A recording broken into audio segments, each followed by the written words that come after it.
It is a big day here on CNBC with the Fed News Conference this afternoon.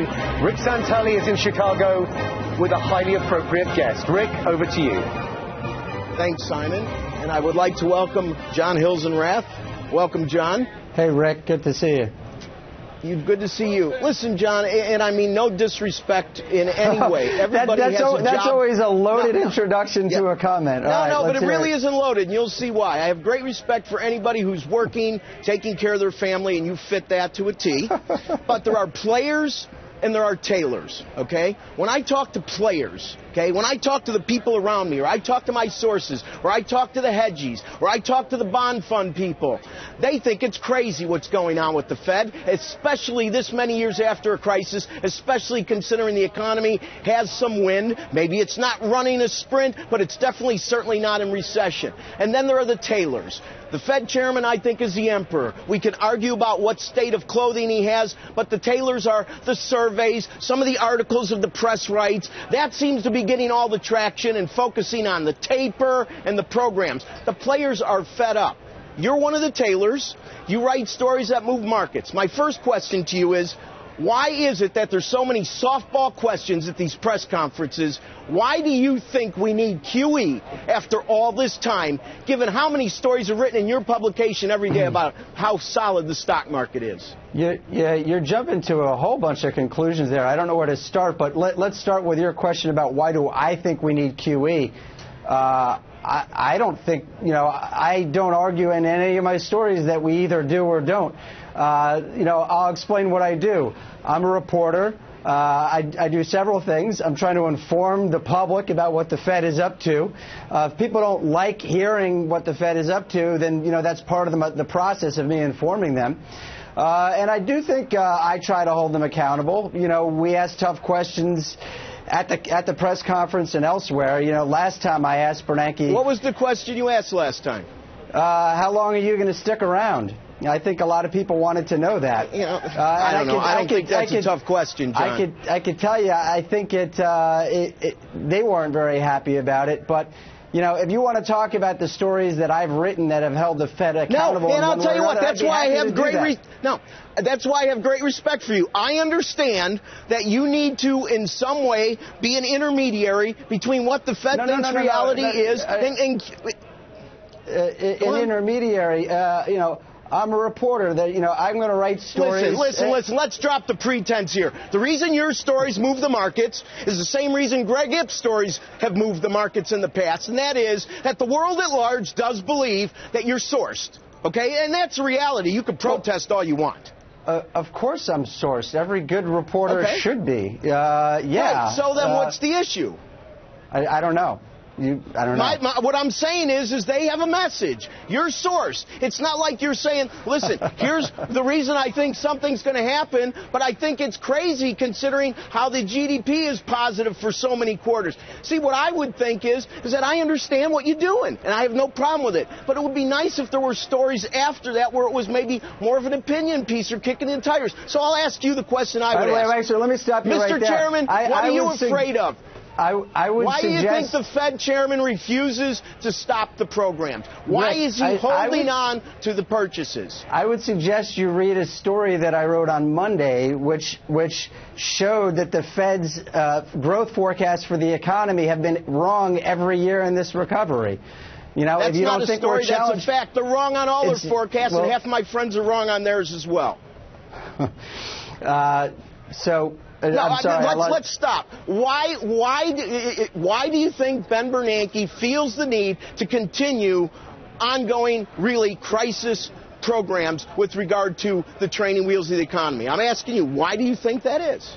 I think we have a horrible recovery. And as the central bank, they're asking what else can they do to get the economy going again. And this is what they've come up with. They've come up with a bond buying program and very low interest rates. And, so I think you have to ask a question, well, so what's the downside? What's the risk? What damage could they be doing? A lot of people, including yourself, have said they could cause a lot of inflation. Well, show me it. Show me the inflation. You could say they could destroy... You can't show the inflation because the $3.4 trillion on the balance sheet, that's future inflation, but it's in a Jurassic Park-like electric fence. Okay, but it's not going to sit there forever, or on the balance sheets of banks in the form of excess reserves. It's quarantined, but it's not going to be quarantined forever. Part of me holding people accountable is holding people like you accountable, Rick. People have been saying for 3 or 4 Ask years. Me anything, pal. People have been saying inflation, inflation, inflation. Show me. No. Show it to me. If you're, you know what? They've also been saying that the dollar is going to collapse. That's not the issue. The issue is you're not going to have a lot of inflation showing up when you have no velocity. I've talked about commodity price volatility in the past. Go back to the tapes, whether it was with Steve Leisman or all the others that like to go after me. I never said it was about inflation. I said it was about gyrations based on these programs in the foreign exchange markets that show up in volatility. The average guy doesn't care about a definition. He cares about volatility. When he goes to the grocery store, when he goes to the gas station, he cares about volatility. And just because an index like CPI is at all-time highs and then next month it comes down a bit, to me, that doesn't mean inflation is down 0.2. It means it's still somewhat at the highs. Another question. The dollar? And this one's a tough one. How about the dollar? The dollar is like trying to measure somebody who can't answer a question against somebody else who not only can't answer the question, doesn't speak the same language. Okay? Right. The problem is that the euro currency and the British pound and the dollar, all developed countries have an issue. In about 10 years, let's talk about some of the uppercomers, whether it's Mexico or Korea, because they're the ones. The emerging markets are having huge issues with the liquidity flooding around because central bankers have too much hubris. I want to ask you another question. Okay. If you ask a tough question to the Fed, I mean a tough question, this is a tough one for you to answer. Do you think that your access or your ability to ask a question in the next press conference would be impaired? It's not funny. I think this is important. All right, so let me point out a story that I did with one of your colleagues a few years ago, Kate Kelly, okay? This is a story about the chairman of the New York Fed and the trading he was doing in Goldman Sachs stocks, Steve Friedman, while the Fed was bailing out Goldman Sachs.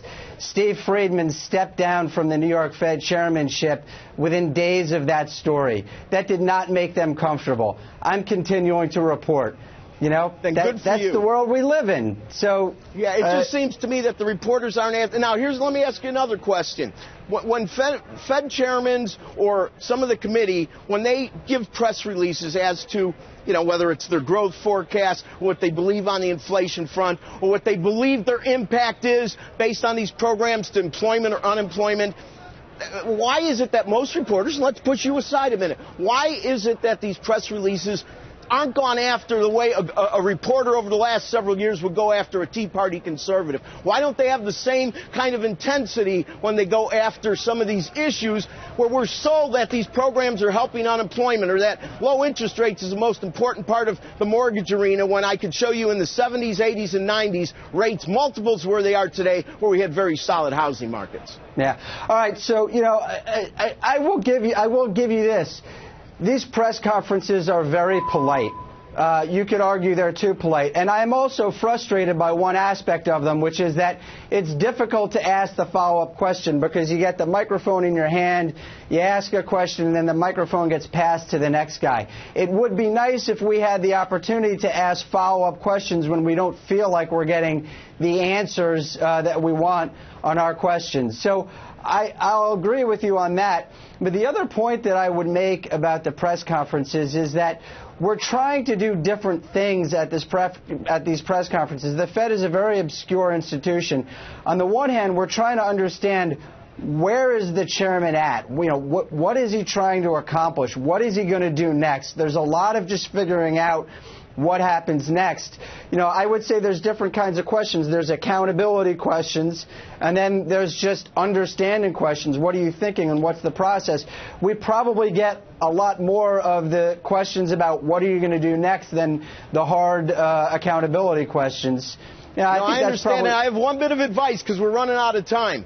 Okay. You know, if they take away the mic for your second question, just think about what I did 20 minutes ago. You don't need a mic. Use the vocal cords. And the second issue is, Rick, prior to the election, we were debating $54 billion in tax issues ad infinitum to the point I wanted to pull out my eyelashes. Here we have a Federal Reserve pumping $85 billion a month, $3.4 trillion balance sheet, and a $15.7 trillion economy. Boy, that sounds like a darn good question to ask. Why does he believe he has the right to do that to the monies, and why does he believe that it's making a difference when you started out this interview 5 years after crisis saying the economy is not good?